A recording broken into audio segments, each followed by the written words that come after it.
हम बैल अपनी शक्ति संपन्नता और कर्मठता के लिए जाने जाते हैं। मानवों, क्या तुम्हें पता है कि बैल भगवान शिव की सवारी है? उसे तुम नंदी कह के पूजते हो। मैं वृषभ राशि का प्रतीक हूँ। सिंधु घाटी, मेसोपोटामिया, मिस्र, बेबीलोनिया आदि सभी प्राचीन सभ्यताओं में बैल की पूजा का उल्लेख। प्राचीन सभ्यताओं के खंडहरों में मेरी तुम्हें अब भी मूर्तियां मिलेंगी। तुम पढ़े लिखे हो, तुम बुद्धिजीवी हो, तुम समझदार हो। मैं तो बेजुबान हूं, मैं तो नहीं पढ़ा, मैं विवेकी नहीं हूं। मंदिरों में मुझे नंदी कहकर पूजने वालों, असल जिंदगी में मेरे लिए तुम्हारे पास सूखी घास तक नहीं है। मेरे नाम पर तूने कहावतें कही, आ बैल मुझे मार, कोल्हू का बैल। मैं ये सब कुछ सहता रहा।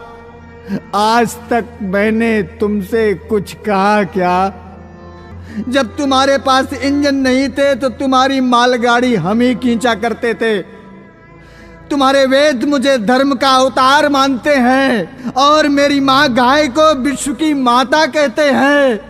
ऐ सभ्य मानवों, याद करो वो दिन। सन 1992 के आंकड़ों के अनुसार 6,32,00,000 बैल खेतों में, रास्तों में, तेल बनाने वाले कोल्हुओं में, आटा पीसने की चक्कियों में, कुओं से पानी निकालने वाले रेहटों में रात दिन काम करते थे। तुम बहुत डाटा इकट्ठा करते हो, कभी इस डाटा की बात करते हो? जरा याद करो, याद करो, तुम याद करो। चिलचिलाती धूप में, बर्फानी शीत में, मूसलाधार बारिश में या रात्र के घने अंधेरों में हम बैल तुम्हारे सुख, तुम्हारे आराम और तुम्हारी शांति के लिए काम करते रहे हैं। हम बैल तुम्हारी जो सेवा करते रहे हैं, उसका हमें तुमने क्या शिला दिया, क्या मेहनताना दिया? मैंने तुमसे क्या मांगा, तुमने मुझे क्या दिया? सिर्फ जिल्लत भरी जिंदगी। तुम कहते हो कि मैं सड़कों पर आवारा घूमता हूँ, मैं तुम्हारे फसल नष्ट करता हूँ। मैं तुमसे पूछता हूँ, क्या मेरे पेट नहीं है? क्या मुझे भूख नहीं लगती? क्या मुझे जीने का हक अधिकार नहीं है? ब्रह्मा की सृष्टि में सब समान है मानवों। मैं भी एक जीव हूँ, मैं भी एक प्राणी हूँ। मैं भी तुमसे अपने जीने की भीख मांगता हूँ। मुझे जीने दो। बूढ़े और घायल हो चुके हम बैलों को कत्ल खाने में कटने के लिए तुम भेज देते हो। मेरे मांस को तुम खाते हो, तब भी मैंने तुमसे कुछ कहा क्या? ऐ बुद्धिजीवी मानवों, तुम्हारे पवित्र वेद ऋग्वेद भी मेरी माँ गाय को अदिति और अघन्या कहते हैं, अर्थात जिसको मारा नहीं जा सकता। सोचो सोचो, तुमने तो वेदों की भी नहीं सुनी। जाओ जाओ, एक बार अपने मंदिरों को ध्यान से देखो। मंदिरों के प्रवेश द्वार की रक्षा हेतु भी उनके बाहर हम बैलों की प्रतिमाएं बनी होंगी। मेरी गौ माता और मैं किसी एक विशेष धर्म और जाति के लिए महत्वपूर्ण नहीं हूँ, बल्कि इस पूरी दुनिया और पूरे विश्व की मैं साझी विरासत हूँ। मानवों, मेरी माँ ने तुम्हें कभी दुत्कारा नहीं। तुमने मुझे और मेरी माँ को रूखा सूखा दिया या नहीं दिया। भूखे रह करके भी मेरी माता ने पुत्र के समान तुम्हारा पोषण किया है और मैंने सेवक की तरह तुम्हारी हमेशा सेवा की है।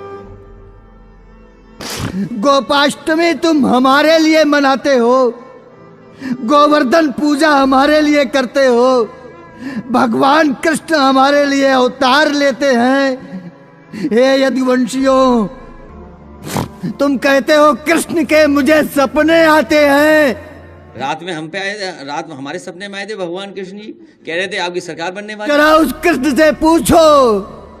उस कृष्ण ने हमारे साथ पूरा बचपन गुजारा, गायों को चराए, बछड़ों को चराते थे। नंद के यहाँ 1,00,000 गायें हुआ करती थी, इसीलिए नंद बाबा बड़े कहे जाते थे। मानवों, तुम कुत्ते पिल्लों को खिलाते हो, परंतु मुझे खिलाने के लिए तुम्हारे पास क्या कुछ भी नहीं है? सूखी घास, सूखी पुआल, भूसा से पेट भरने वाला मैं भला तुमसे क्या चाहता हूं?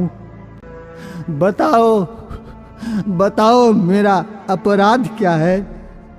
सुनो, सुनो, तुम्हारे पूर्वजों ने हमारे लिए क्या नहीं किया? राजा दिलीप ने हमारी रक्षा के लिए सिंह के सामने स्वयं अपना शरीर तक दिया। तुम पढ़े लिखे हो, तुमने पढ़ा सत्वम मदीयेन शरीर वृत्तिम देहेन निर्वर्तयितुम प्रसीद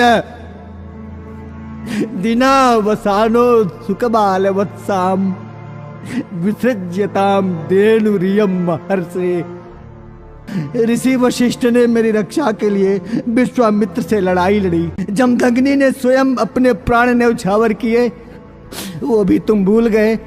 आज जब कोई मुझे बचाने के लिए बात करता है तो तुम उसको चुनाव का मुद्दा बनाते हो। मैं सर तुमसे विनती करता हूं, मुझे चुनावी मुद्दा मत बनाओ। मुद्दा विकास का बनाओ, मुद्दा बेरोजगारी का बनाओ, मुद्दा महंगाई का बनाओ, मुद्दा अपनी पेंशन का बनाओ, अपने स्वार्थ का बनाओ। पर इस चुनाव से मुझे बख्श दो, मुझे छोड़ दो। मैं तुम सबका था, तुम सबका हूं और तुम सबका रहूंगा। मुझे मत मारो, मुझे बचा लो। मैं जीना चाहता हूं, मुझे अपने पास रख लो, मुझे बांध लो, मुझे जीवन दो, जीवन दो, जीवन दो।